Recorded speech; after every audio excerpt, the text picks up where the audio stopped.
What is the mind? Is it the brain? Is it a product of electrical signals and chemistry, or something else entirely? The mind-brain paradox is one of the most fascinating unresolved mysteries in science and in life. We can touch the brain, we can scan it, we can map its lobes and blood flow, but the mind?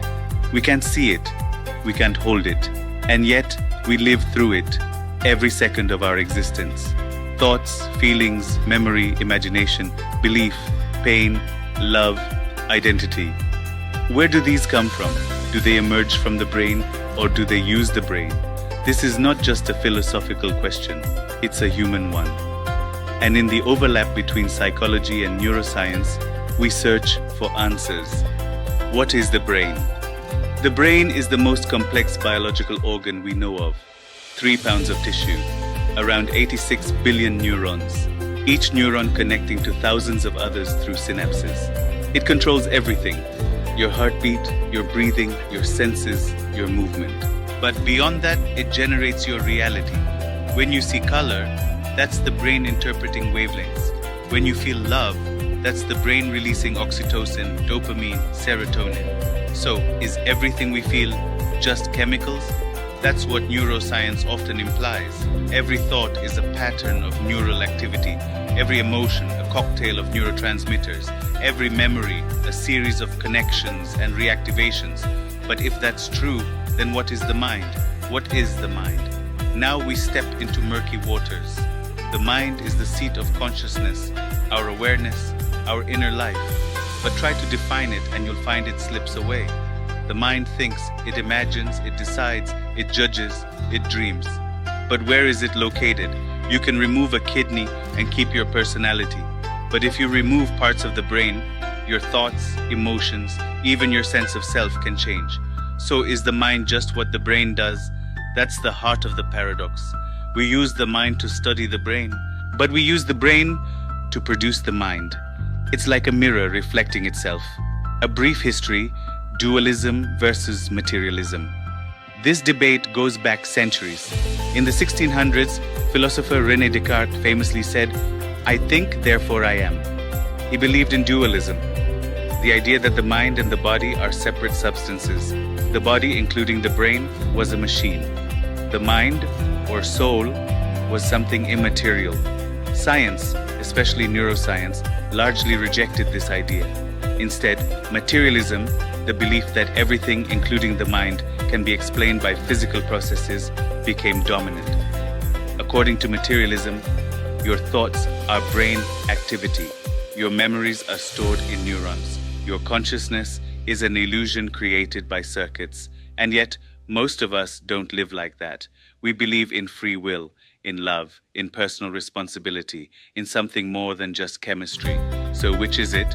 Psychology, the science of the mind. Psychology emerged as a science to understand the mind, the part of us we can't see.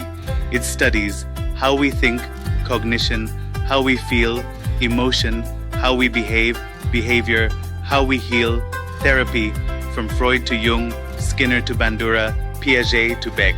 Psychology has evolved through many lenses. Some theories focused on unconscious drives, others on behavior, still others on thoughts and beliefs.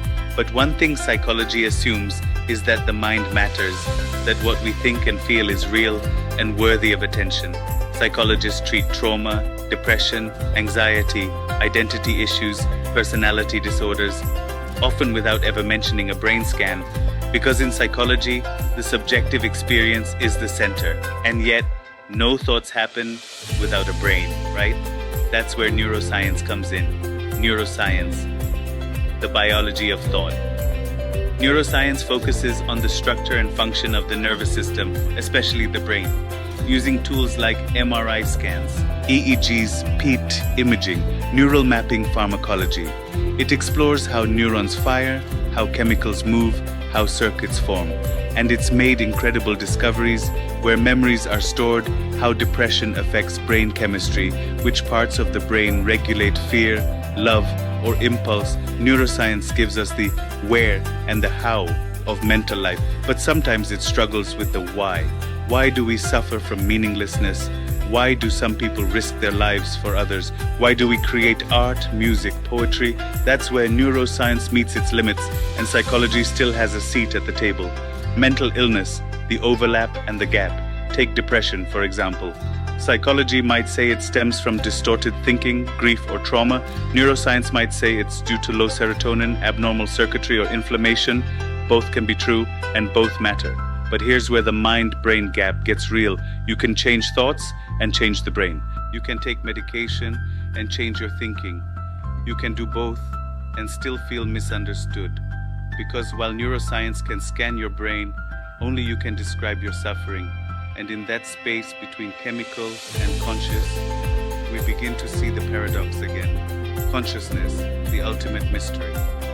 Consciousness, your experience of being alive and aware, is the ultimate puzzle. We still don't know how the brain produces consciousness. Some call it the hard problem of neuroscience. How does gray matter give rise to subjective experience? Why does red feel like red? Why does music move us to tears? Why do we dream? These questions have no clear answer. Some theories say consciousness is an emergent property of complexity. Others say it's fundamental, not something the brain creates, but something it channels. Until we solve this, the mind-brain paradox remains unresolved. The modern bridge, integrative approaches. Today, a new generation of thinkers is bridging the gap. Neuropsychologists use brain science to understand behavior. Psychiatrists combine medication with therapy. Cognitive scientists explore how perception, memory, and decision-making arise. Philosophers of mind explore consciousness, selfhood, and identity. Therapists use trauma-informed, neuroscience-backed strategies to treat the whole person. There's a growing realization that you can't separate the mind from the brain, or the brain from the mind. Like light, which is both a wave and a particle, maybe the mind and brain are two sides of the same reality, and maybe we just need new tools to fully see it. The future, AI, brain interfaces, and beyond. Now we step into the future. Neural implants, brain-computer interfaces, AI therapy, emotion-sensing wearables, mind uploading. We're already creating machines that can read thoughts, decode emotions, even alter brain states. This raises new questions. If we can read the mind, can we fully replicate it? Can a machine ever be conscious? Can we digitize consciousness?